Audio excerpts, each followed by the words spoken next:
All right, we are rolling. Those of you, if you come in after the fact, you're watching the replay of this, I would tell you can go to 00:00 and get right into it. Let's go ahead and fix that for you. Let's get that done. Let's give you guys a reasonable amount of time to understand what the F is going on. Scripts, boom, 180 tab, start that stuff. Boom, there we go. All right, back in action. Sorry, guys, I had made a copy of the instance of the show and tried to play the second one, and apparently while the first one exists, it didn't work. So I just deleted all the content I had put in for that second one and just put in the title in the first one. So, Cobalt, the last episode was Shamblazing. Great. John Bivens, what's up? So if you guys watch this timer, again, you guys coming in after the fact, you can fast forward to 00:00, and guess what? You'll be right there. Got to give a minute for the peeps who watch this stuff live to come turning back in. But welcome to the final episode of Slay. Although there is an epilogue after this. This is where the shit hits the fan, y'all. This is where things are going to get dodgy, a little bit dodgy. And it's a long episode on top of that. So not only have I read 2 episodes live this evening, it's a very long episode to boot. It's long, strong, it's bound to get its friction on. Baby got back. Okay, so we turn here, delete this. Y'all filter, get to your filter and let's go, get in. Okay, we'll start recording there. Great. Countdown. I don't know what that, Rob, all I see is star, yes. Oh, countdown, bitches. There you go. Got it. Edward Rock says the last episode was absolutely awesome. Great. I'm glad you guys liked it. Rob and I worked really hard on it. It's weird. I write it, I review it, I proof it. I send it to Rob, I send it to A, they proof it, comes back, I proof it. And every now and then you still get a little bit of a goof in there. I saw some goofs. I'm not going to tell you what the goofs were, but it's pretty fun. Said it last episode, but when this goes to TV or movie, we all have roles picked out. I got dibs on Mr. Pick. Tunnel John, are you saying, Dylan, are you saying you want to play Pick or you know who you want to be Pick? Recluse Mage, yes, it was a very long wait because it was goofy. But you know what? Think fast, act fast, quick on my feet, move it around a little bit. Come on, get some, come on. And we got it done. Rob says this episode is 100 proof. Bloomfield, yes, sometimes Scott is goof, though Rob and Dr. Daniel, PhD, will probably attest to that. Okay, guys. You know what? I'm going to do a favor here. I just recorded all that stuff I just said to you. If you guys are coming after the fact, well, you don't have to fast forward anymore. Fast forward to 00 and you're going to get it. You're going to get it. Going to get it. Dawn wants to be Magda. Fabulous. I'm glad people want to be Icepick. That's very, very, it makes me feel good. Makes me feel good. Probably not the intent you guys had for that, but still. All right. Showtime. All the hard work of Rob and I and A. We're going to get into it right now. Ladies and gentlemen, I present to you the last chapter of Slay.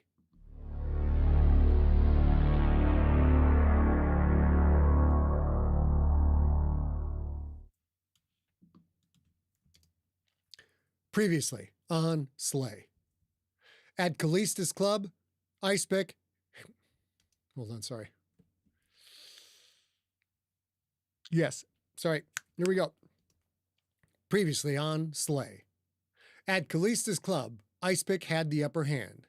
He told Callista to call off the transfer of her assets to the drug-dealing goblin Dante Oganov. One of those assets is the contract that keeps Lincoln's son, Sam, trapped on the shelf.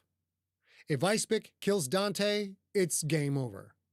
Callista keeps the contract, and Sam remains in that violent purgatory forever. Trying to find a way to win, Lincoln challenged Icepick to a duel to the death. Despite his injuries, Lincoln won that duel, breaking Icepick's left arm before putting him down with an armored knee to the balls. That should have been all she wrote, but Icepick, hurt and barely conscious, called for his diamortuga Herbie to help. That armored beast is barreling down on Lincoln. With Billy and Dante restrained by magic suppressing cables, Lincoln is on his own. Can he survive an attack from a 2-ton man-eating turtle? Find out next on Slay, episode 118.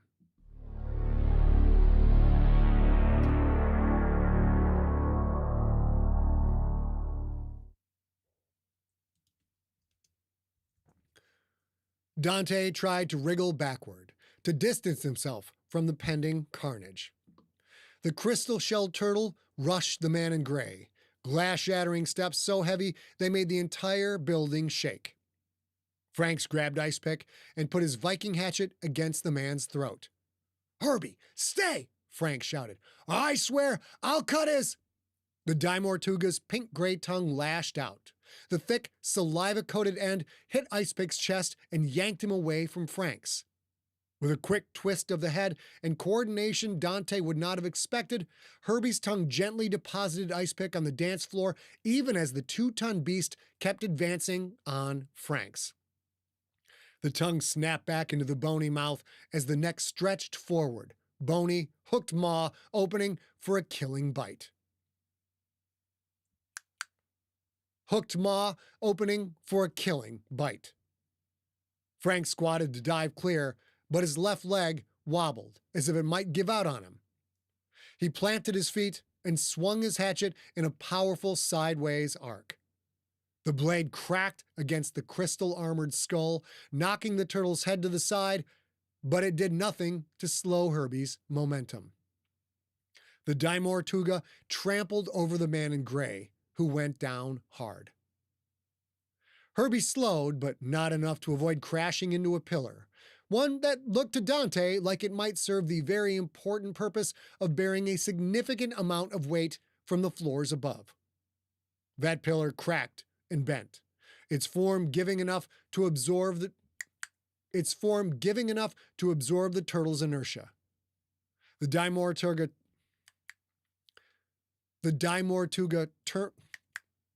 diamortuga turned and roared, a raspy, demonic sound that clawed at Dante's ears.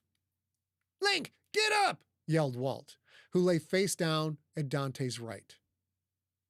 The young man struggled against his restraints, but to no avail. Without his cloak, the gray-armored Franks looked so odd. Thinner than one might expect, though not as thin as Icepick. Blood dribbled from the man in gray's mouth and nose. He struggled to rise. The turtle stalked toward him, black eyes narrowed with animal fury.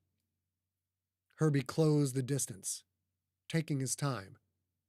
This fight was over, and anyone could see that. The man in gray had lost. The scarred beak opened. A blur of black shot in, flew over the diamortuga. At the same moment, a gray-white blotch splashed into Herbie's eye. The turtle winced in surprise, drew back, blinking madly to free itself of the goop. The black blur, a large bird, circled back sharply, passing over again. This time, claws raked at the turtle's head as it flew by, but they did no damage. "Suck a bag of dicks! Suck a bag of dicks!" the bird said.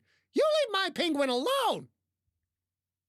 The bird, a raven, alighted on a chunk of the shattered main bar. Herbie's tongue slid up to the eye, wiped the goo clean. The raven's head bobbed up and down. "How's my shit taste? How's my shit taste? Tastes worse than a cracker! A cracker!" The diamortuga's tongue lashed toward it, but the bird was far too fast, hopping over the fleshy strike before it flapped away, moving like a tiny jet fighter locked in a brutal dogfight, a tiny jet fighter that would not shut up.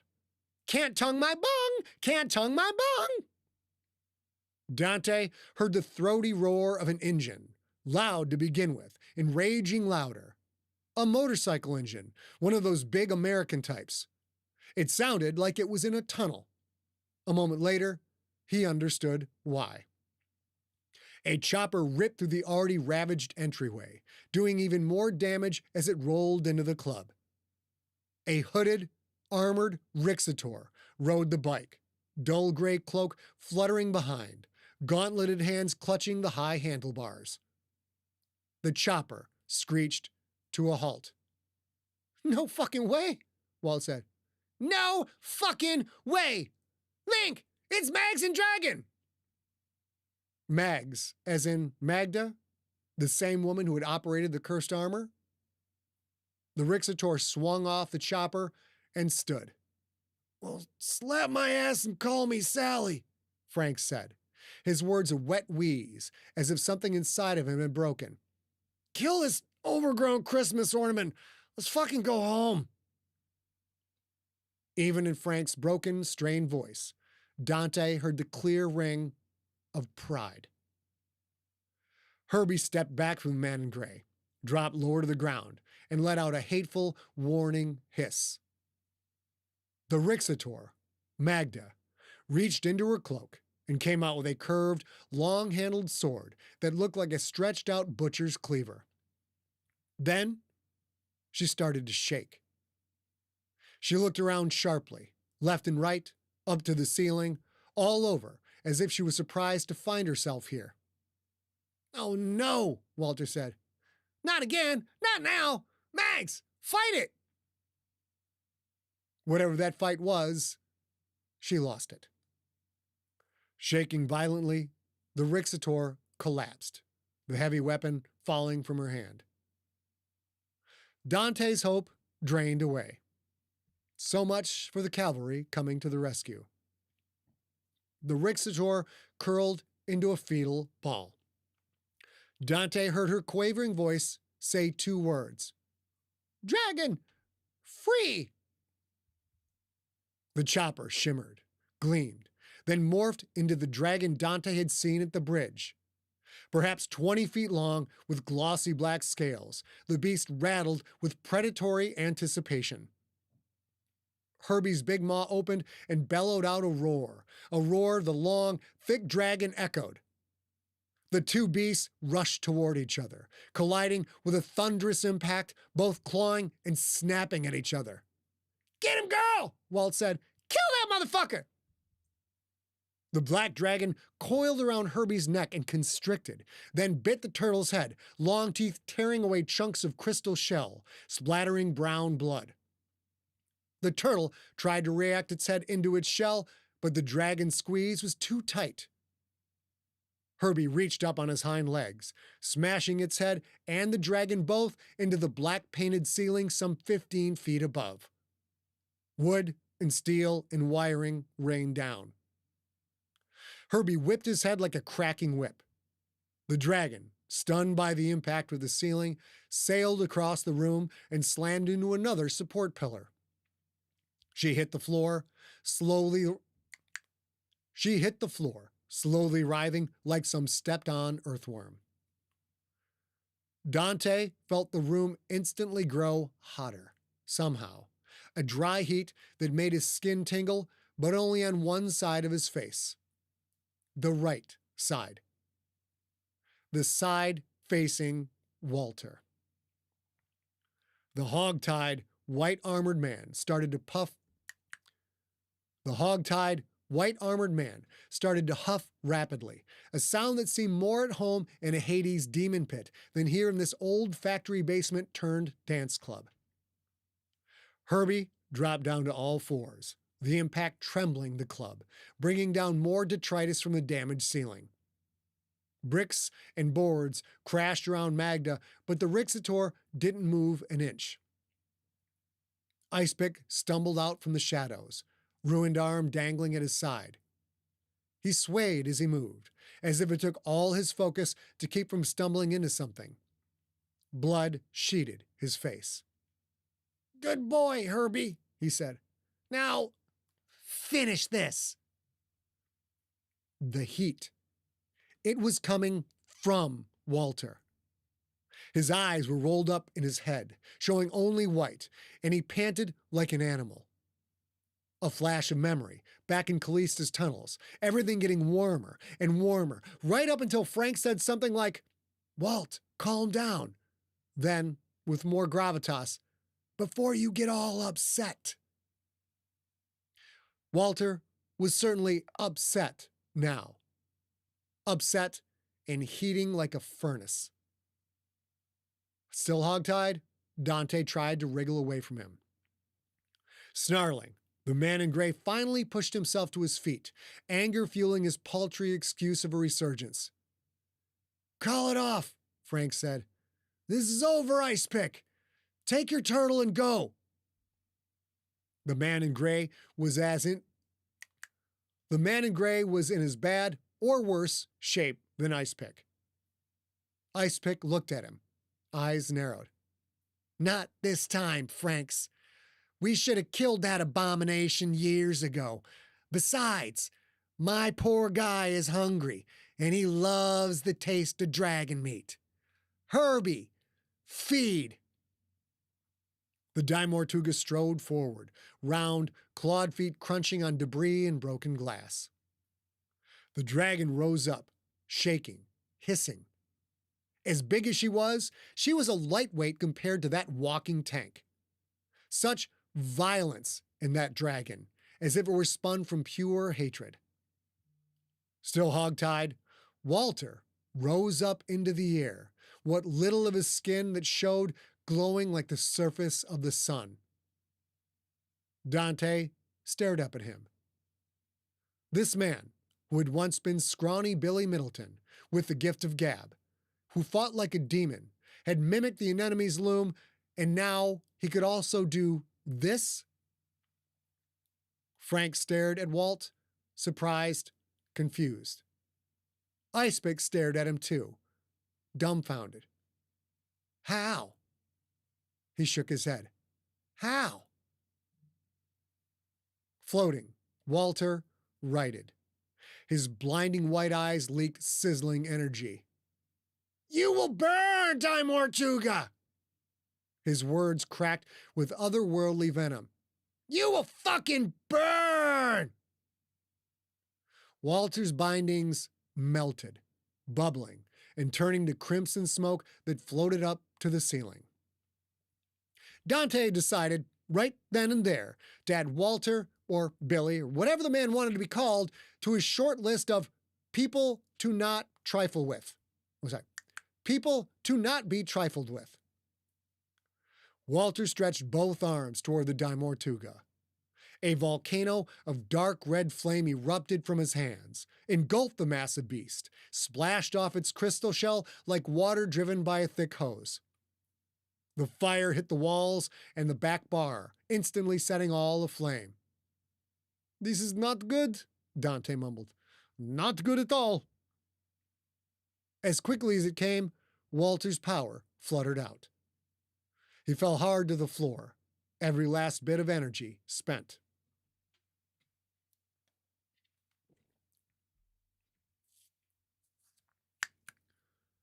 At the back bar, fires spread up the walls and across the ceiling. Unseen sprinklers in that ceiling opened up, splashing water across the club. Their coverage wasn't great, undoubtedly because several had been damaged during the brawl. "Fuck this shit! Fuck this shit!" The raven flew through the sudden drizzle, flapping for the entryway. "This place is toast! Save yourselves! Save yourselves!" Skin bubbling, crawling with the devil's fire, the diamortuga howled in pain and rage. The stench, like maggoty meat laid on an open grill. The flames upon him quickly dwindled. Herbie turned away from the hissing dragon and trode toward prone Walter. Bubbles and blisters all over the turtle's scorched flesh. Unstoppable. That's what this creature was. Unstoppable. Limping, struggling, and now wet, the man in gray tried to get to Walter before the diamortuga did. "Mags, snap out of it," Frank said. "Pick, call it off. It's going to eat him." Dante would never know why, but at that moment, he looked at Icepick, hoping the man would listen to reason. Franks could have killed him, but he hadn't. Franks could not defeat the smoldering diamortuga, not in his condition. Only Icepick could stop it. But Icepick did not. Instead, the tall, broken bounty hunter smiled a mirthless smile. "He burned my Herbie," Icepick said. "He's got to pay." And then, sliding out of the still spreading flames, water glistening on the black scales and the long whisker tendrils, came the dragon, dark eyes brimming with hate. Its jaws clamped down on Icepick's broken forearm, teeth driving through the leather into flesh and bone beneath. Icepick had time to look, for his eyes to go wide in surprise and disbelief. Then the sinuous coil of muscle yanked hard, violently twisting its head away. Icepick's arm came with it, trailing sheds of black leather and bloody flesh that dangled from the man's elbow. Icepick screamed. The giant, smoldering turtle turned and saw his person gawking at the newly severed arm. Herbie let out a howl that stung Dante's heart with its audible anguish. Icepick stumbled backward, then fell. The dragon tipped its head up and swallowed the severed arm, torn leather sleeve and all. Then it looked right at the turtle, and for the rest of his days, Dante would swear that it grinned. Herbie's mournful whine shifted, transformed, became a battle cry of revenge. The bleeding, blistered behemoth charged toward the dragon.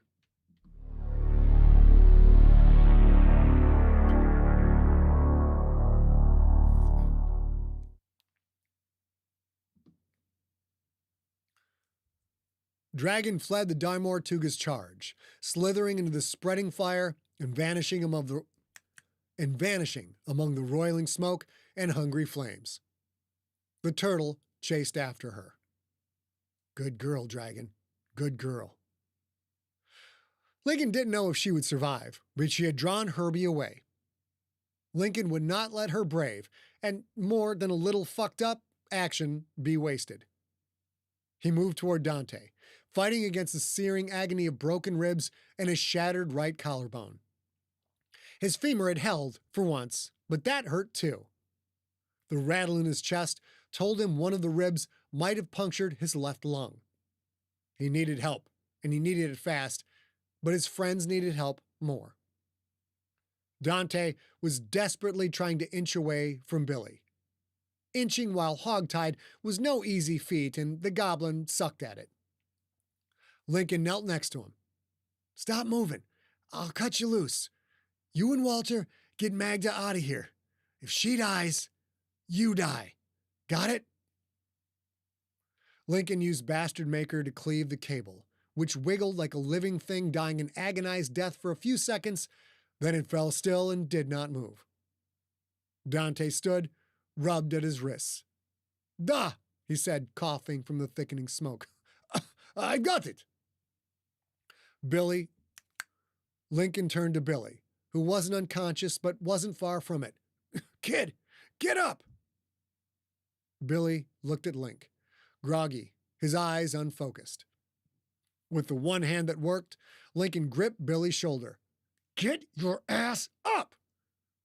Lincoln shook him so hard, Billy's head bobbled. "Right now!" Life returned to the kid's eyes. "Where's Dragon?" He coughed, started looking around. "She drew Herbie away so you and Mags could get out of here," Lincoln said. Don't you dare waste that. If you don't help Mags right now, she'll die. Understand?" Billy forced himself to stop searching for Dragon. Eyes filled with fear for his friend, he nodded. Still groggy, still wobbly, he quickly looked Lincoln up and down. "You too, man. Let's get the hell out of here." Link stood, wincing at the feeling of knives stabbing into his sides, into his chest. Sternum was cracked as well. "I'll catch up," he said. Go now."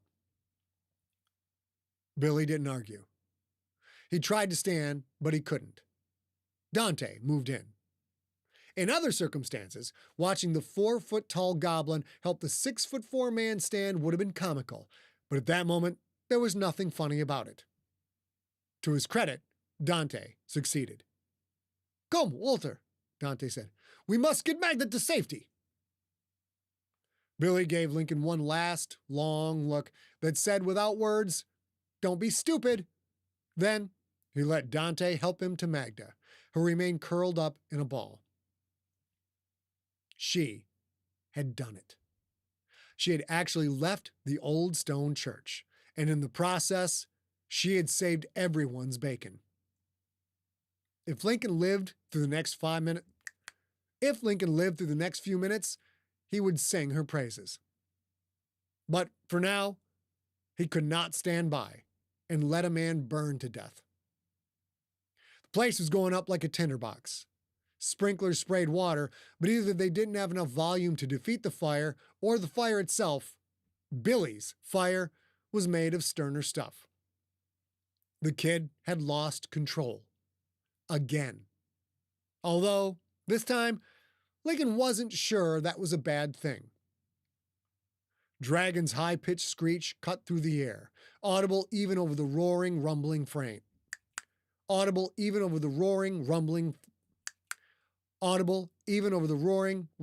flames. Herbie answered. Lincoln couldn't see either of them through the smoke and the flames, which now writhed across the entire ceiling like a ravenous, blood-red poltergeist. The smoke stinging his nose and stung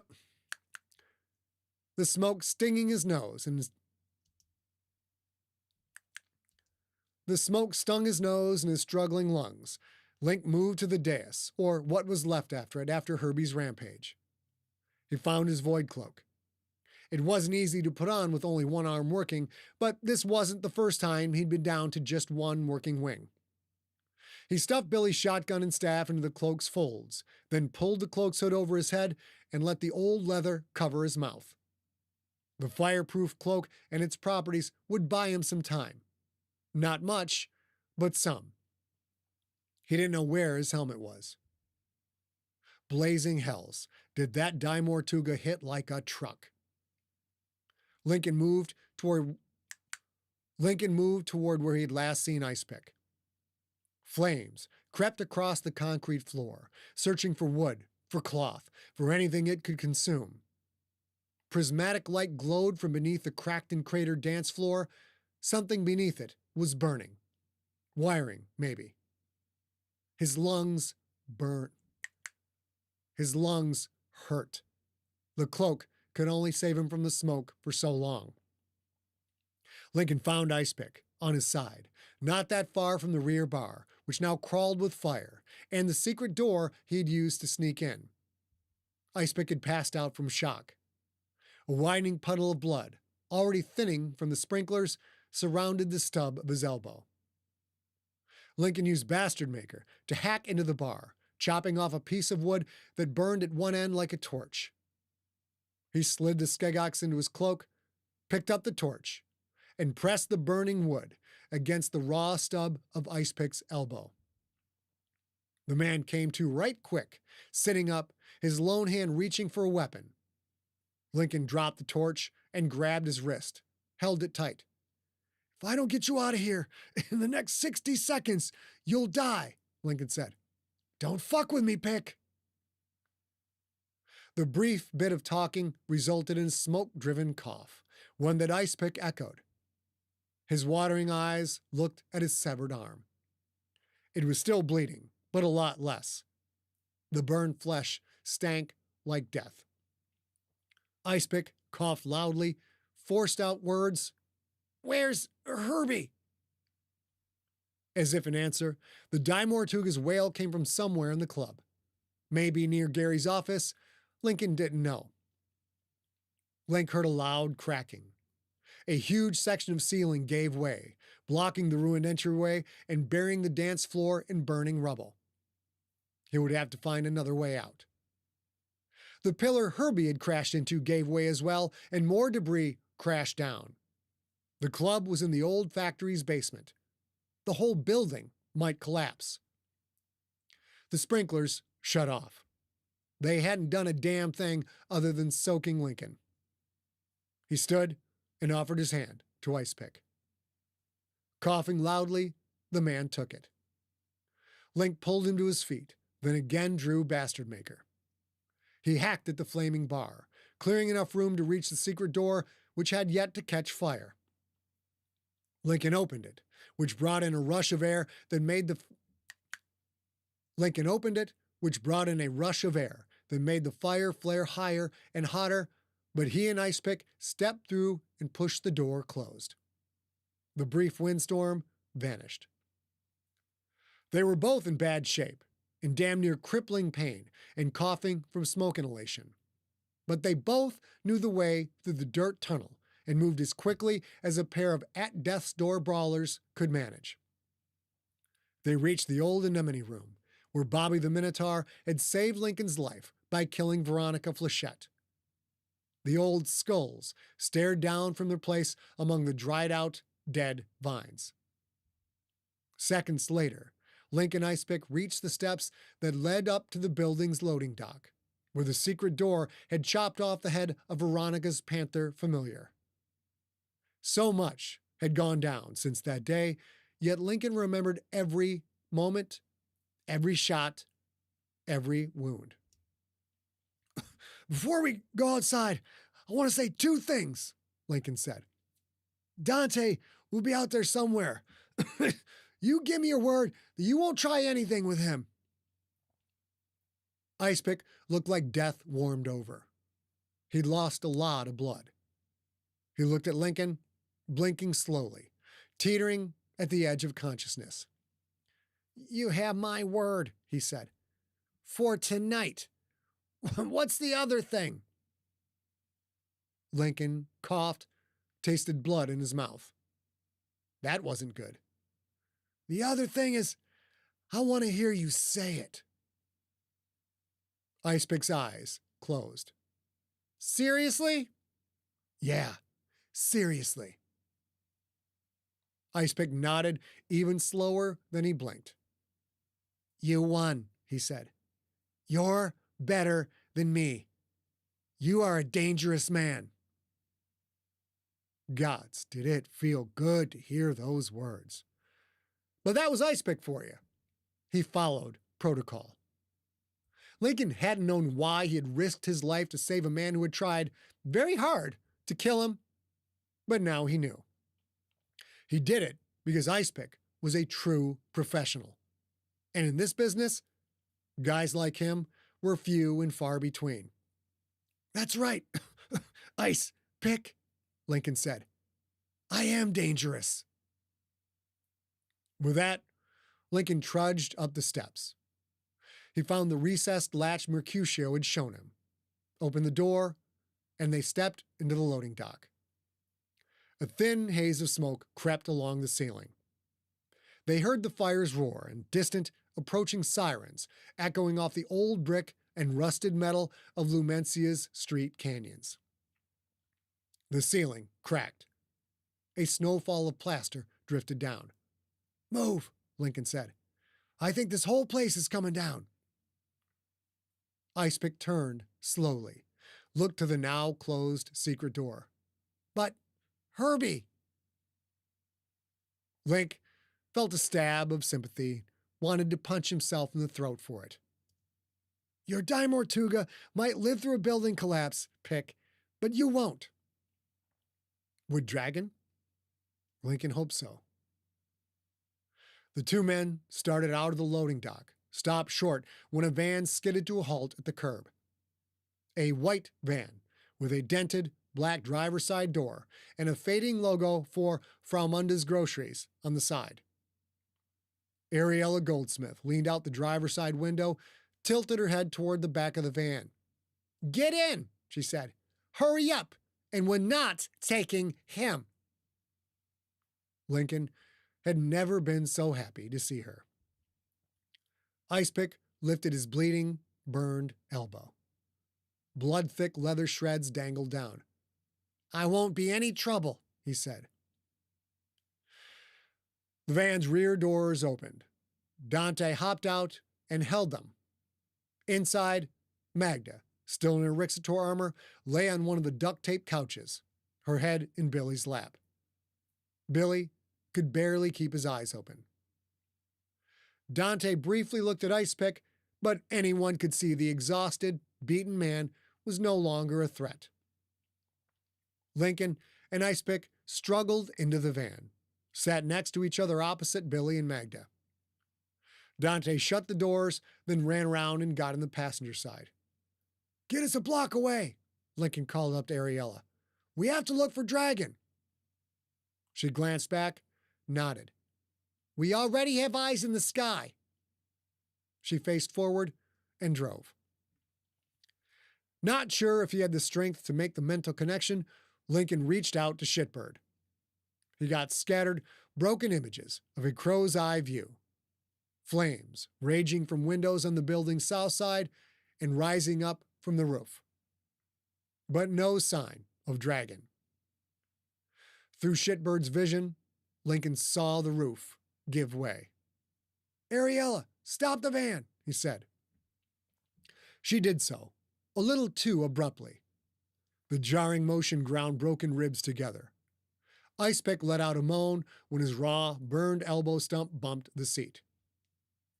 Grunting against the pain, Lincoln opened the van's rear doors and looked out to see flames rising 50 feet into the air.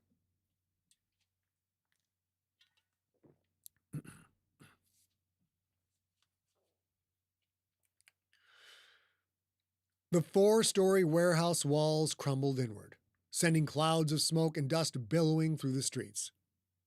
The flames briefly grew higher, grew brighter, then died down, almost draining into the new pile of brick and wood. They couldn't leave. Not yet. Dragon needed them. If she was still alive.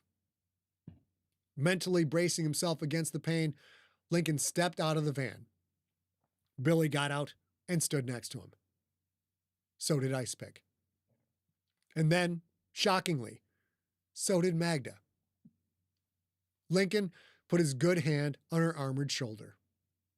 That touch communicated more than words ever could. The 4 damaged, drained, wounded, exhausted people stared through the smoke and dust at the collapsed building, Callista's former seat of power. Dante got out and joined them. He raised his hands in disgust. "Now I have no building," he said. "Icepick, you owe me building."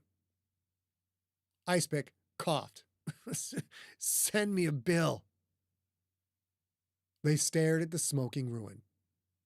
The sirens grew louder. And then a section of rubble rose up, bricks rolling and bouncing away. Lincoln's heart surged. Was it Dragon? More rubble rose up, shifted down, so much so that Lincoln knew it wasn't Dragon. A gleaming, spiked shell rose up from the ruin. A blackened, bloody head lifted. "Herbie," Icepick whispered. "Thank God. Franks, let me leave with him, and I will owe you one." The man was one tough motherfucker. Arm bit off, bleeding from a dozen places, and he still had the mental strength to try and make a deal for his familiar's life. But Lincoln wasn't sure if he could make that deal. As he pondered, Herbie slowly climbed free. The turtle wobbled on blistered and badly burned legs. He lifted his head, seemed to sniff the air, then He lifted his head, seemed to sniff the air. Then the big blocky noggin looked their way. "That's my good boy," Icepick said quietly, loving his voice. "That's my good boy. Franks, what do you say?" Lincoln never got the chance to answer that question. As Herbie laboriously plodded through the rubble pile toward his person, another, smaller pile of bricks shifted and rattled. Dragon shot out of the ruin like a 20-foot-long striking snake. She caught Herbie unawares, wrapped around his neck again, but instead of biting his head, this time her rear legs kicked like the blades of a blender, long claws tearing at exposed turtle flesh. Even from this distance, Lincoln saw blood spraying into the bricks. Lincoln saw blood spraying onto the bricks. No, Icepick said. Franks, call it off. He can't, Billy said. Neither can I. Herbie tried to kill us both. Dragon, she ain't gonna let that ride. Disoriented from the fire, the burns, from the smoke, from the building collapsing atop him, from the dig out, Herbie didn't seem to know what to do. He tried to retract his head into his shell, but Dragon's girth blocked the effort, her legs whirring non-stop, her claws tearing free Christmas ham-sized chunks of flesh. Herbie staggered, then dropped to his belly, crystal shell pressing down on broken brick. My boy, Icepick said. Herbie fell still. Dragon kicked one last time, with both feet, with all her strength. Then she uncoiled. Herbie's big, severed head rolled down the rubble once, twice, then came to a rest, relaxed, empty black eyes staring out. A chill washed over Lincoln. He knew what came next. Nobody move, he said. I mean it. Don't move. Billy glanced at him. Why? From the alleyways, from the street, from the dark places down low, shadows formed. Shadows that stretched across the pavement toward the ruin of Callista's building. Because of Jerboas, Lincoln said. Because of Jerboas.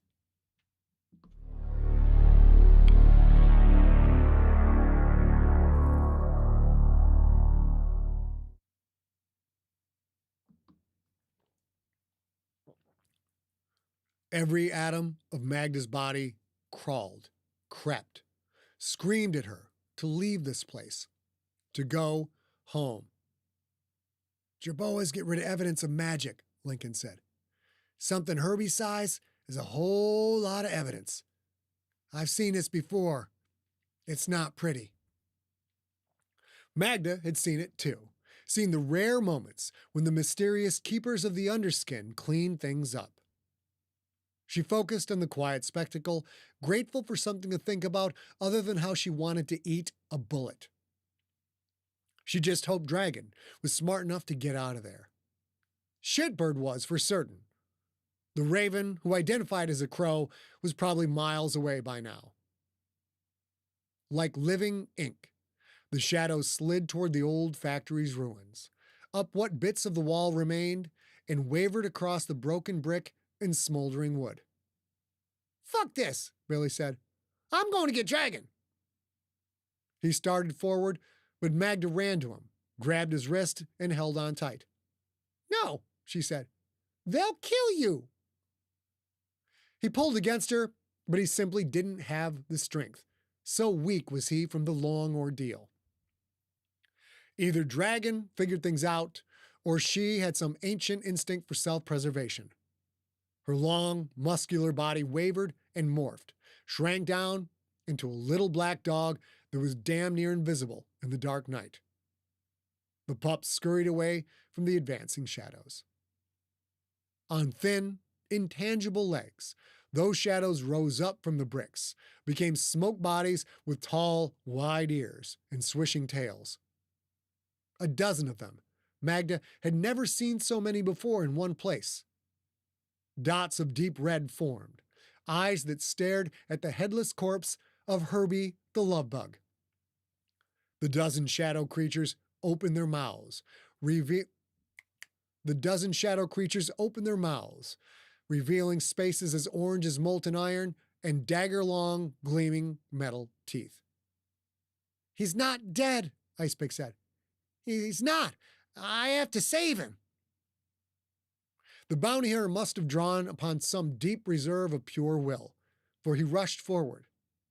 Magda reacted instantly, reached to grab his right wrist to stop him, but her hand grabbed empty air.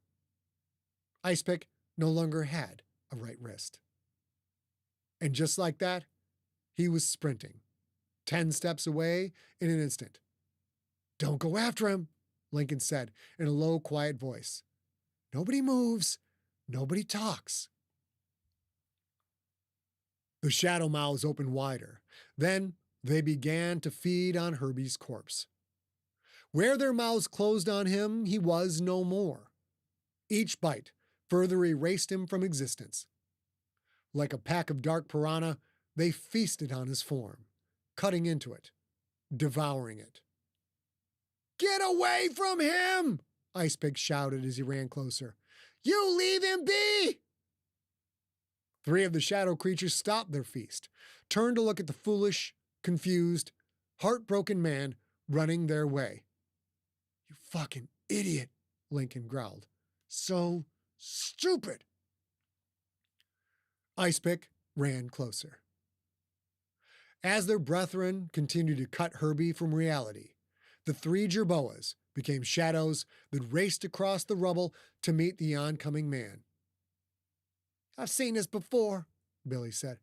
"I can't watch." He sat on the van's bumper and hung his head.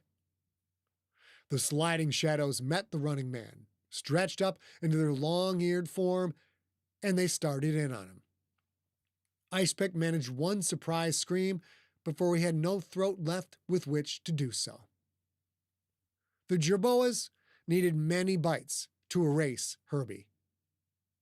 Icepick required far fewer. "This is some bullshit," Dante said. Now who will pay for building? Now who will pay for building?" The sirens drew closer. Lincoln stared out into the night. "What a waste." He shook his head. "So stupid." Magda hoped there weren't any innocent, unenlightened bystanders witnessing the disturbing carnage. Because if they had seen it, then they too would soon have shadows creeping toward them. A high-pitched yip echoed off building walls. Billy stood as Magda breathed a sigh of relief. Dragon scurried down the street, barely discernible against the potholed blacktop. Ears flopping, tail bouncing, tongue lolling, she leapt into Billy's arms. She didn't shellac him with kisses, as was her way. Instead, she curled into a trembling ball. She whimpered, a sad, pathetic sound that made Magda want to hold her, to tell her everything would be okay. "Why does she cry?" asked Dante. "Is she afraid of jerboas?" Lincoln turned to the van and carefully got in. He was in bad shape. "She's not whimpering about them," he said, wincing in pain as he slowly eased down onto the duct-taped bench seat. "She's sad for brothers and sisters, for her mother. Revenge doesn't always make things better." Magda wondered if that was true. If she ever got revenge on Vestinian for ruining her life, she didn't think she'd be sad. Not one damn bit. Ariella came around the van's corner, cell phone pressed to her ear. "Well, Con, you better get back to work on it," she said. "Icepick is the one who told Callista to put on the brakes, right? Well, trust me, it was him. But seeing as he just got gobbled up like a jerboa buffet, my client is perfectly safe." She listened, looking to the empty space that had been the building's upper floors. "Yes, tomorrow morning will be fine. Bye." Ariella hung up, started tapping the phone's screen. "Oganov, it's a done deal," she said. "Khan will complete the transfer. There's nothing Callista can do about it now. I'm taking my people home, and you are not coming with. I'm calling a driver who's going to pick you up right here. You can stay at my brownstone tonight. I'll have a neighbor let you in. While you are there, do not touch my books. It won't go well for you if you do." Lincoln leaned out of the back of the van toward him. "Bro, she's not kidding about that." Dante raised his hands, palms out. I will touch nothing, counselor. Thank you for your kindness. Billy kissed Dragon's head, then he climbed into the van, moving even slower than Lincoln had. Both men had wounds. Magda needed to get home and heal them up. She climbed in, sat next to Lincoln. Grinning wide, Dante stood with a hand on each door. You have all done well, he said. Tomorrow, man in gray, I will have contract, and you will get your son back. With that, the goblin shut the doors. As soon as they closed, Magda remembered where she was. Or rather, where she was not. The next thing she knew, she was curled up on the floor between the benches, hating the mind weasels that would never, ever stop fucking with her. Mags, it's going to be okay, Lincoln said, his voice weak and rattling. It's going to be okay. We'll be home soon. Home. Magda felt the van pull forward, leaving the collapsed factory behind.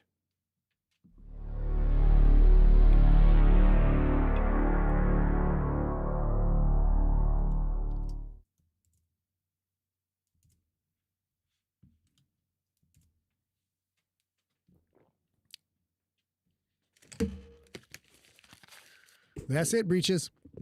Donna, you're absolutely right. I'm having a devil of a time. Sometimes the Russian accent's good. If I have the time to go through the whole script, practice stuff, and like check in on like Russian accent impressions, it goes much better. But in the days I am too busy, I don't get to do that. He does sound a lot like Dracula. So when I re-record the audiobook, that will not be a problem because I'll have time to do it. Rob and I hope you guys enjoyed Slay. Now, I did say that's it, but the epilogue is some really, really, really good shit. Rob's going over the outline right now. I thought it ended pretty strong. I'm not going to lie. Cobalt says that was epic. I couldn't sit still. Dylan says, gosh dang. Don Shipley, Don, glad to have you here. Pam, everybody. Cheers, y'all. I thought that went, I thought that was great. That was very, very fun. Donna says, too cool. Hey, baby. You know, I gotta go find the chair. Yeah. That's okay. Not bad. I am pooped. That's a lot of reading. You did great. And I lost, so Lincoln's voice is like a little bit Bruce Willis inspired. And it's the button for the voice is, come on to the coast, have you laughs. But for some reason, I was like, it was going up into the upper vocal cords and frying me as I was saying it. So of course I always pick the worst possible voice for the main character, but that's kind of what happened there. Let's see if we can get, baby's cam up. Here we go. You don't necessarily need it. We're good. We're great. I do not have my computer, so you'll have to call up the script. Okay. First of all, let's make sure, let's go I'm back not to, ready for anything. I have glasses on, no makeup hold on. Poop. At least I'm clean. I also forgot your goddamn headphones. Can you grab those? Of course, because there's nothing over here. And, oh, champagne. How fun. I mean, we celebrate the wins, baby. Rob, you're going to have to go get your champagne, and Rob's champagne is made of Jack Daniels and Diet Coke. That's what it is. Oh, D79 is very nice of you. Appreciate that. What did he say? D79 just threw us $5. She's like, hey, how you doing? That's so She's like, hey, sweet. how you doing? There's a little something for you. I hope everything's okay. That's so sweet. Okay, let me tap that Let me up. do this, actually. It's been a long day at Empty Set, you guys. Yeah. It has been. Check on A's mic. Okay. Yeah. Check. It has been a very long day at the PUV Empty Set. Yes, very long day. But first things first, congratulations, babe. Congratulations, Robbie. That's fucking fantastic. You got to do Rob for me, too. Oh. Yeah, that one. Both. Ready? Shaboop! Shaboop. We got a shaboop, Robbie. I absolutely loved the ending of this. I didn't see it coming. I love... can I talk a little bit? Is that okay? Oh, crazy. Okay. You live here. Sean says, oh, yes, that sounds good. Thank you, Sean. I, as a junkie, I love that Icepick, who had a moral directive all the way through his experience in this show, in this book, absolutely knew. He absolutely knew if he moved in that last moment, the Jerboas would get him. But he also, I don't think he did know. I think he knows. He was so knows heartbroken. Jerboas. Right. He was just so bereft by losing his familiar or trying not to lose his familiar, because this is exactly what I would do. I'd be like, no, Squeaky, no, and literally walk into fire. I would. And it's stupid, but I probably would accidentally do that. And you guys did such a good job. I'm so proud of you both. I'm so happy it exists in the world. Congratulations. And I know we get an epilogue and I know we have a Q&A coming, but fucking congratulations. Yeah. Well done. Thanks, man. Thanks.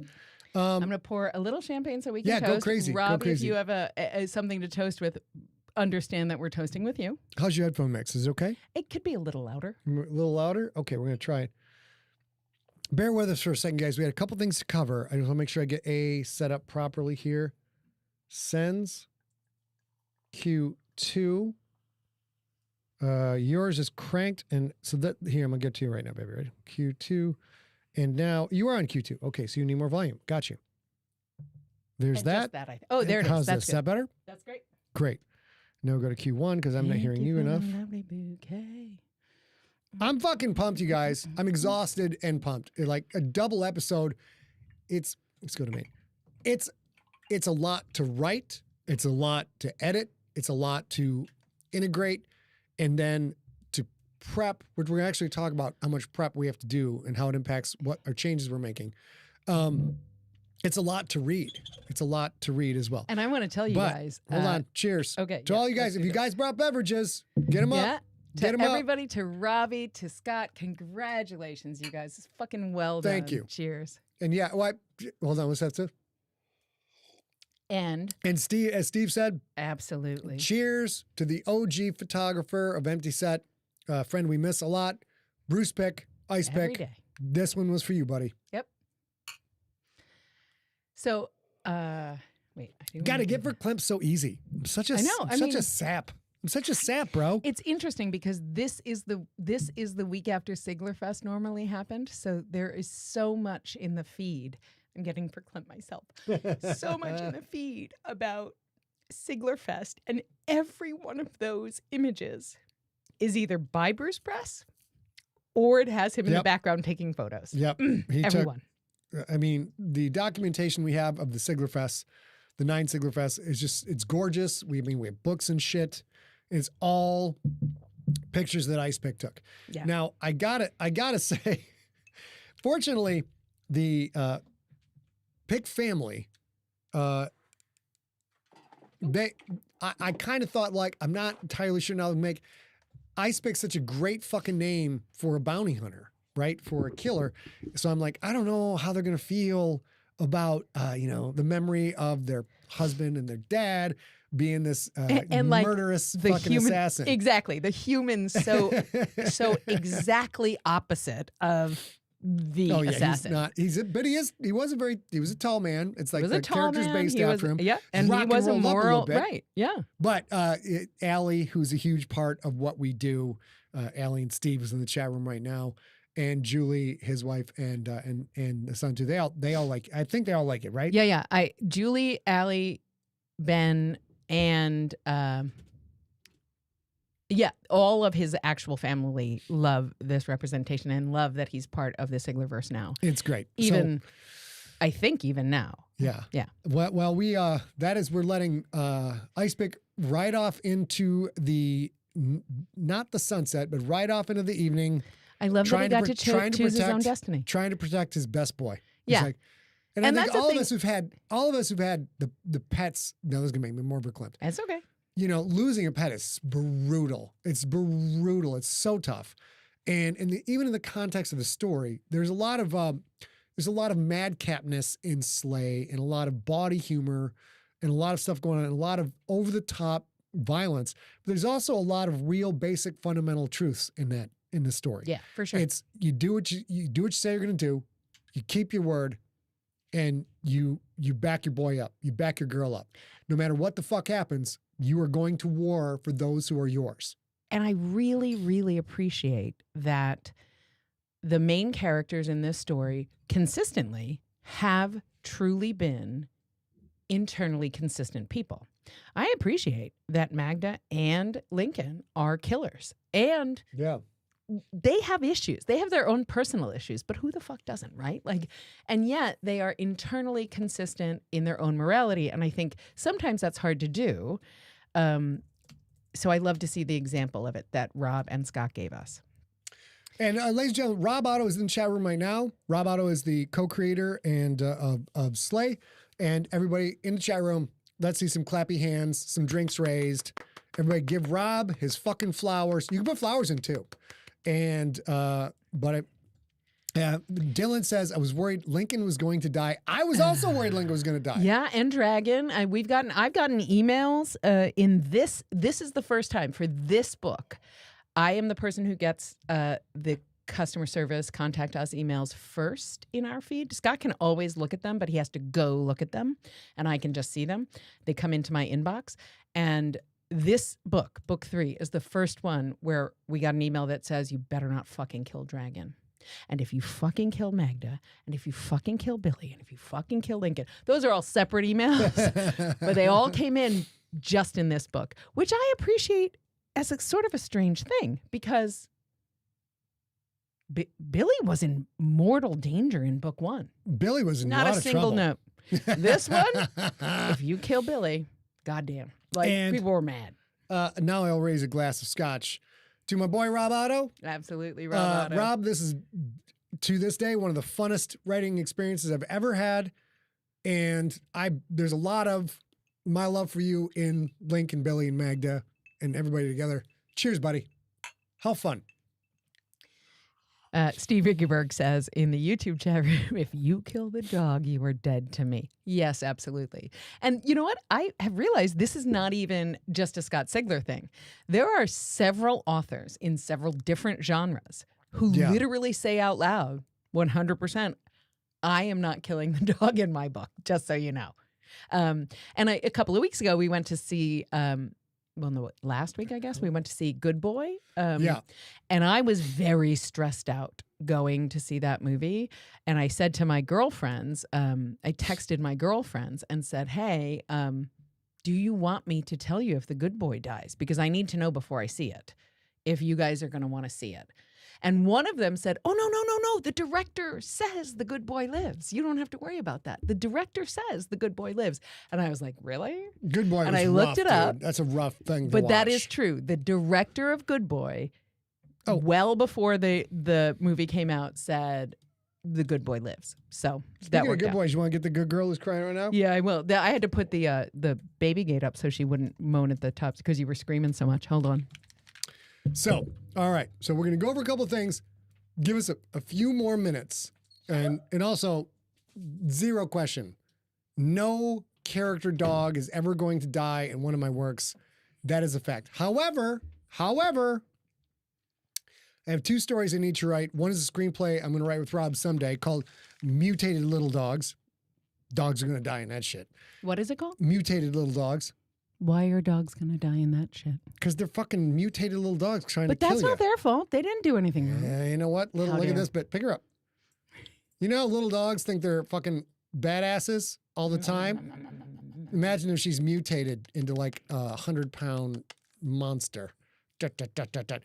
And then, shit, I forgot the other one. I don't know. Anyways, you guys never have dogs die or shit. Okay, so Rob in the chat room says, we still have 2 more books to go. You know, you never know. You never know. I know. I fucking know. Pretty sure. However, I have to be the one to say this. Cats are on the sacrificial altar. Sorry. How dare you? Also, we do know that dead equals dead in a Sigler story, so. Can you move that over here so I can see it too? This here? Yeah, of course. The script? Yeah, let's get it going over here. That's good. Or maybe right here where character voices is. Sure. Coming right up. Let me move chat down. One sec, guys. We got some important shit to cover with you guys. We do. Have we covered anything about the story? Anyways, bottom line, those of you who are here to see it live, those of you who are here to be the first in the world to experience this story and experience the finale, we're grateful for your time. We appreciate you. Rob and I are figuring out what we're going to do with. Now we're 3 books done, and book 2 is still waiting for me to go through the final copy edit. But there's a lot going on business-wise. We'll get it figured out. Edward Rocco, sorry, Scott, do that, and it won't go. Thank you, my friend. Pam, who has been my friend my entire life. Dawn's Thank you. And Dawn, I knew you were going to come in, my girl. Yes. I keyed. All right, so let's get into, here's what we got. Okay, Dawn Shipley in the Facebook chat room is absolutely my sister in arms. She's like, no dead cats. That may make you dead to me. Oh, geez. No, I don't want that. Okay, so a couple of things to go over here. Bear with us for a little bit longer. We got some big announcements. Well, we've got some big announcements to tease. We're not ready to make them quite yet. First of all, let's do our housekeeping. Let's see. Saturday, October 12th, Slay episode 116, Empty Suit, hit the podcast feed. Tuesday, October 14th, the Deep Cuts episode 72, How We Melted Down Meeting Famous People. You guys should go to scottsigler.com and you should look at this blog post because we have, of course, you can watch the live stream where we show pictures. But if you didn't watch the live stream, you can go listen to the podcast and pop over to the site and see pictures of A and I melting down, meeting very famous people that we adore. Sunday, October 19th, tonight's episode, Slay episode 117, Quick Draw, goes live in the feed. Sunday, October 26th, tonight's second episode, episode 118, Bite Down Hard, goes live in the feed. There will be no live stream next week. I don't know how to do the math. Tell you what day that will be. The 22nd. 22nd. Saturday, November 1st, of course. How can I never finish? Say about this? There you go. Saturday, November 1st, first Saturday of every month. Iceberg's Junkie Party hangs out for 7 hours because he's a boss. You can pop in anytime you want. It's a Zoom call, bit.ly/junkies, JUNKIES party. You can go check. Of course, you guys are watching this. You can see that shit live. So right there. Okay, so let's get rid of that. And then,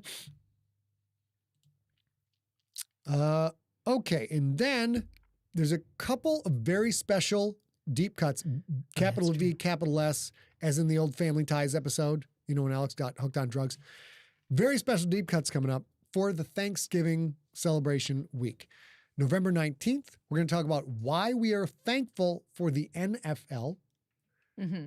And then on November 26th. Sorry, before you say that, that's sort of interesting in different ways for us because you guys all know Scott has grown up in a football family his entire life. And that is absolutely not true of us, but I do think it's important the NFL has been important to us. It's been huge for us. And I'm sure Rob hopefully will be there. Rob's a giant NFL fan.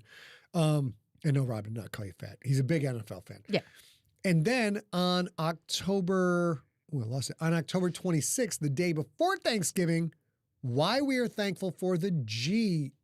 Yep. So if any of you guys have stories, anecdotes, little things that you want to share, what you want to do is send those to info@emptyset.com. We would love to talk about momentous events where the NFL has been significant in your life.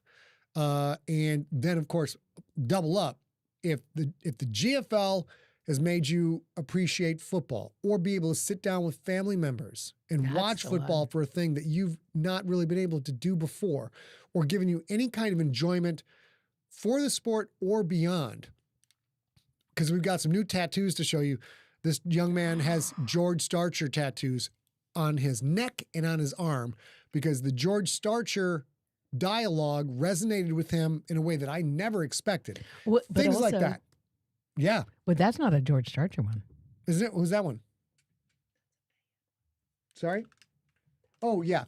Well, we're going to share that on Thanksgiving. There, as always, when someone gets things I put in the universe tattooed on their body, it is an absolute mindfuck, dude. It's very yeah, I don't know how to process all of this business. And also on Thanksgiving, we'll show, some of you may remember Keith Pippins from Siglerfest. He got a tattoo that is very GFL football coded. We're going to show a handful of those as well. That's a good idea. All right, we'll show a bunch of those. All right, now we're getting into our news. Thank you for sticking around this long. Yeah. Did you mention these were the final episodes? There's an epilogue. Did you already say the send Q&A questions? We did. The Q&As are coming up. So once again, sorry, I forgot. I wasn't on headset. I'm for that. sure Sean will send 10 and they will all be fucking spectacular. And they will all be. He sent some tonight that are great. It's just fucking, the guy is just so observant with what we do. But feel free, any question, any comment, if you think you've got something Bingle should say at some point, I'll probably read it. But we will proof that shit first. I will point out Bingles is not racist, misogynist, never punches down. He never yucks a yum. But Bingles really likes sex. Yeah, and that's true. Sean did not send questions tonight, but your email was thoughtful and productive. So thank you. All right, let's get into it. Ladies and gentlemen, you guys are the first to hear about one of these things and first to get more information on the second of these things.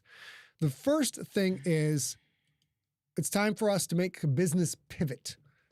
We're doing a pivot in the business. Let's get chat up. And we have decided it is time to make some changes here at Empty Set. We're always busy. You guys seem to know that we're extremely busy making all of this cool stuff for the cool people that are you. But we've been too busy and we are behind on deadlines. Let's talk about a little bit thoughtfully about that. We are well behind. You guys know this. We're behind on all the crypt deadlines, which are contracted deadlines. And we've had GFL 7 waiting for his final review for, I counted it today, 19 months. It's crazy. 19 months. Inexcusable. I mean, except there's a reason that we're this far behind. And part of the reason that we're this far behind is that we are overscheduled because we just keep adding. We only add things to the schedule. We are behind on deadlines. Scott has no free time. I mean, he's in a band.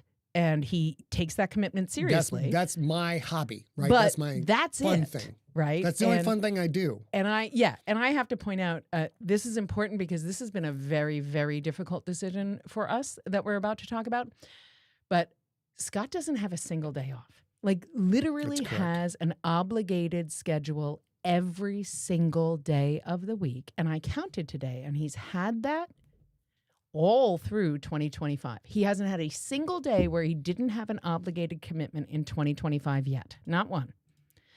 And if you go back into 2024, you get well past his birthday. You get to October 2nd of last year, which was a day that Scott didn't have any obligation to someone else at all. That's a lot.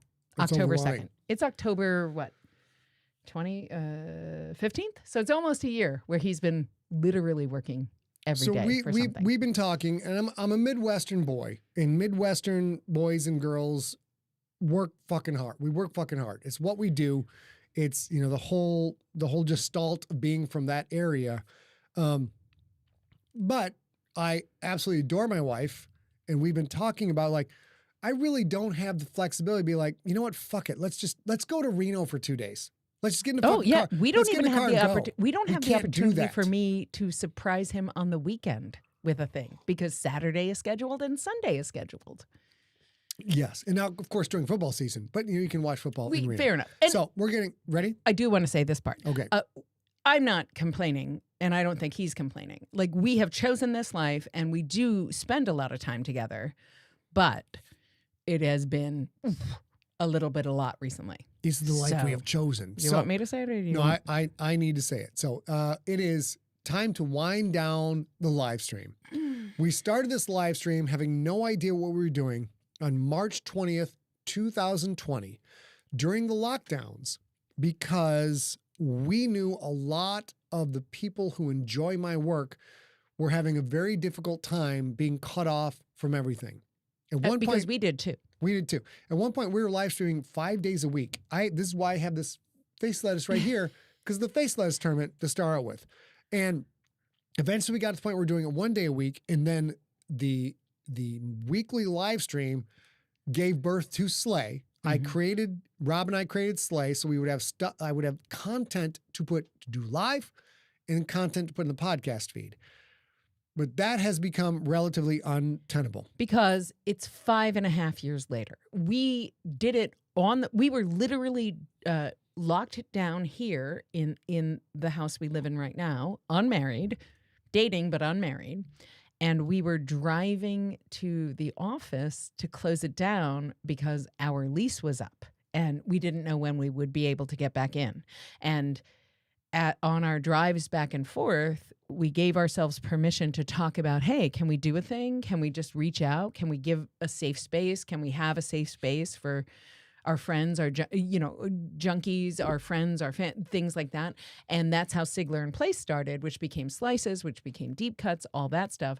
But now, 5.5 years later, it's time to get back to our regularly scheduled programming, which is writing novels that he's well behind on. I am not doing well at the primary job that I have, which is to make great stories for you guys, for all of the junkies.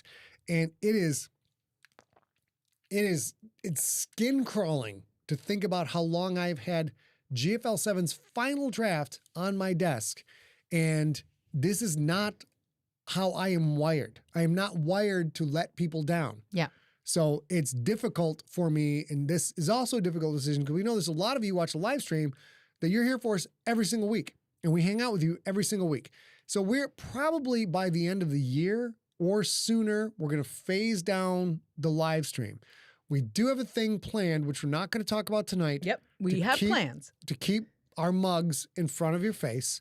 We'll get to that later, but we wanted to give you guys a heads up that the every Wednesday is probably going to die down.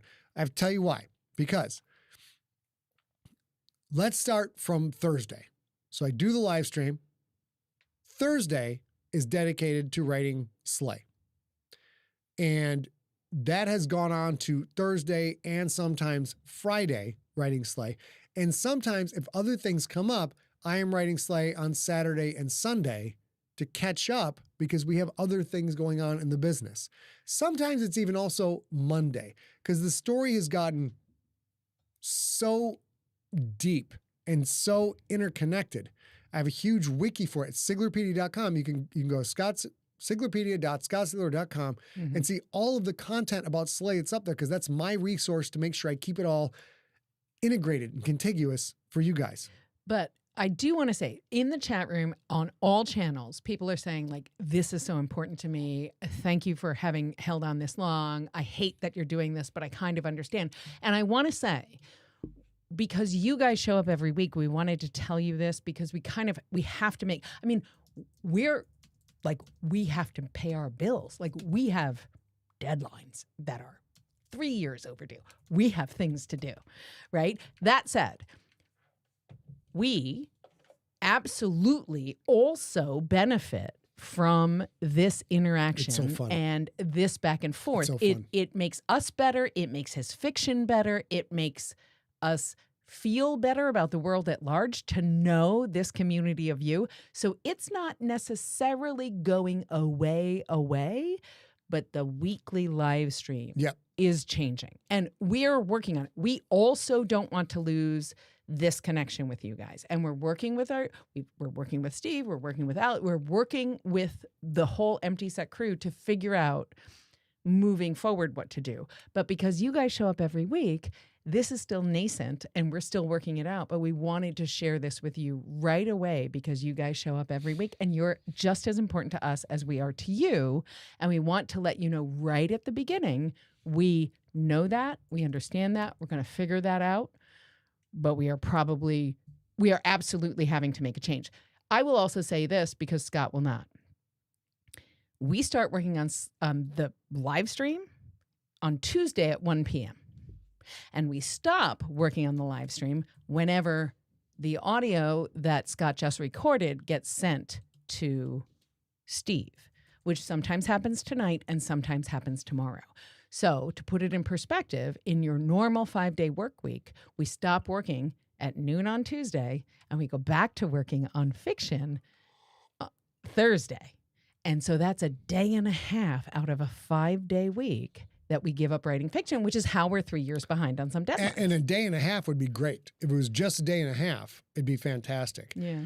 Unfortunately, we have a problem called scope creep. We're like, we're just going to do this. It's going to be easy. We're turning the cameras, will be great. And then my fucking dumbass brain's like, we got to put some graphics in. It's got to look good. We got to improve the sound. These people are showing up every week. These people are showing up every week. Yeah, I cannot have them on a goddamn laptop webcam. And this is what I fucking do. This is why my series are very detailed and integrated. But I want you to hear both of us. We are just as upset about some of this, and we are going to figure out a way to stay connected with you guys. And we'll have more information. Next week, there's no live stream at all, but we're going to have more information. It's going to be fun. But Iceberg nails it. This choice is going to let me get back to making more good books faster. Mm-hmm. Some of those involve Rob. Some of those do not involve Rob. But with my brain, last thing I'll say about it, being able to write on one story Monday, Tuesday, Wednesday, Thursday is going to produce stuff so much faster. Because if I write on Monday and Tuesday and then I have to take a break to do all the prep for the show, get everything ready, that means my brain goes away from all the detailed interconnectedness of the show. And then Thursday I'm writing Slay, and then I get back to GFL 7 on Friday. We have learned after 5 years, it's not how my brain works. I need large blocks of connected time to be focused. Large tracts of land. Go to sleep. The ideas are percolating while I sleep. Get up at 3 a.m, whatever, write them down, go back to sleep, come back. Keeps it, the really juicy, meaty stuff tends to come from concentrated blocks of work. And the really good shit in Slay is because I'm able to send stuff to Rob, so I've got a second brain on everything. We're working on it. And usually it ends up being Thursday, Friday, and Saturday. So I'm writing Slay in very concentrated blocks. Now listen, D79 on the Facebook chat says, or YouTube chat says, so can we get a relaxed and rested Scott with a healthy work-life balance? No. You will never get that. I will never get that. Scott will never get that. We all deserve that, including most of all Scott. But we won't get that. But we will get a more rested and a more relaxed and a healthier Scott who has more work-life balance. Dr. Campbell says, live stream is cool and fun, but your novels and contracts are the most important. Do what you got to do, brother. Thank you. It's the novels. It's the novels, and we're not going to talk about it right now, but there's going to be some short stories coming up that A and I are quite excited about. It's having the time to sit at that computer and lose track of the world. And the next thing you know, it's 7 p.m. and Ace tapped me on the shoulder and literally says, "Have you gone to the bathroom?" Yeah. And I I'm haven't heard you get up from I got your to pee chair so in 6 bad. Like hours. as I just zoom in. So as one tiny example, and I know you've been reading for an hour and you want to probably get off and have a little tea, but I will say this. In case you guys don't know this, we essentially work a decoupled workday. We don't share desks. We don't eat lunch together. We don't eat dinner together. We don't do any of that. We work in this tiny house as if we both got up, got into separate cars, which we don't even have. We only have one car, and go elsewhere and then come back at 7 p.m. or 8 p.m. or 9 p.m. We don't work together very much. So part of this is trying to get more of our actual business, which is fiction, out for you guys. Mm-hmm. But I do want all of you who are listening right now, and any of you who are a little bit scared, to hear me when I say we understand. And this means this is important to us too. So we wanted to tell you up front that we're working through this. I also want to tell you up front that we understand that weekly touch bases are important. Things like this are important. And we're working on all of those things so that you guys aren't without the support system or the new fiction or the fun thing to look forward to. It might not look like it looks now, but we're not abandoning what has served us for the last 5 years together. This will help me get a bunch of stuff out of my head that has to get out before I die. I will never get all of the stuff out of my head that I want to share before I die. But you guys, there's some fucking dope fucking shit. Some dope fucking thick, stanky shit going on in my noggin that I want to get out for you. So we need to make this change. Now, while we say that, there's also coming up, we're not going to show any screenshots or anything like that. But on Halloween Day, October 31st, we're going to be launching something that some of you are going to like. Why are you all of a sudden Ariella? No, that's not Ariella. Are you Jimmy Ariella's Hoffa? going to, you want to hear the difference? October 31st, we're going to tell you a thing. This is what I said. On October 31st, we're going to do a little thing for you. You're James Soprano. Yeah. Yeah. October 31st. 31st, we're going to tell you something. Tell you some things. Listen, so Halloween Day, be signed up for the newsletter, SMS, whatever. We are going to launch our subscription service. Mm-hmm. Now, a lot of diehards watching right now want you to know the same podcast that we have right now, where everything is free and ad-supported, that is not going away. We'll continue to do that. The primary angle for the subscription service is if you don't want to listen to fucking ads, you can pay more and not listen to ads. And then we've got a couple of dope level up charges from there with some cool things going on. But just wanted to let you guys know, we are going to keep the podcast going. And we're working with a company called Supporting Cast. And on October 31st, 2025, we're going to launch a new thing, and we're very excited about it. But if you want to, a lot of people ask, like, what's the best way to buy your book that you get the most money? I'm like, dude, we don't give a fuck. Buy the book any way you want. If you want to spend more money, we're going to give you a thing. Spend more money and keep us in, Cheez-Its and cheddar. Right now, it seems to be pretzels. Pretzels We're big are very into good. pretzels right now. Come on, the Gore line is not coming back at this point. At this point, the Gore line is not coming back. Steve, no Gore line at this point. So, just letting you guys know, we are going to start winding down the live stream. We're going to figure out something else to do to be in front of your faces so you can see all the love we have in this room for each other and for all of you. And for all of you. And interact with you guys and all of that stuff. We believe we bring a lot of positivity into the world, and we want to keep that going. And I'll also say I have been reading the chat stream that is coming in for us, and it is so nice to see you guys understand that a change needs to happen for us, because it does. But we have been wrestling with this for at least a week, 2-3 weeks. It has been very hard for us to come to this decision because of how important this is for you guys and how important this is for us. Yeah, it's not easy. And so we are going to make sure that we figure this out in a way that means, I could spontaneously plan a Saturday event That'd be ever great. in my That'd be awesome. marriage. Hey, let's go to the beach. Can't. I got prep for the show. Got shit to do.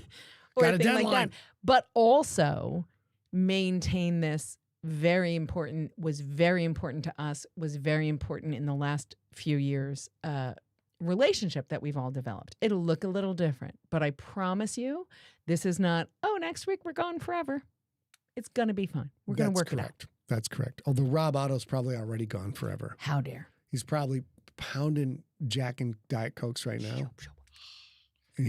Because he finished his third fucking book. He's not even in the fucking room anymore. He's like, he bitches. finished his third book. Bitches. No, that's his fourth book, because Rob's got his own Oh, book. yeah. And he's got another book coming out, which is a role-playing game book. I don't know if it's out or not. Anyways, Rob Otto is a very accomplished man. That's Of what course. he is. You guys are great. Also we love gorgeous. you. We are going to tap the fuck out. I'm going to go play some video games and get drunk and hang out with my girl. And that's about it. If any of you are hearing this and are very, very concerned, just email me. But don't be concerned. It's going to be okay. We're going to do it together. We're going to take care of you. It's going to be fine. We're going to all do it It's gonna be together, just like we have this whole time. It's going to be like there's no problems. It's going to be fine.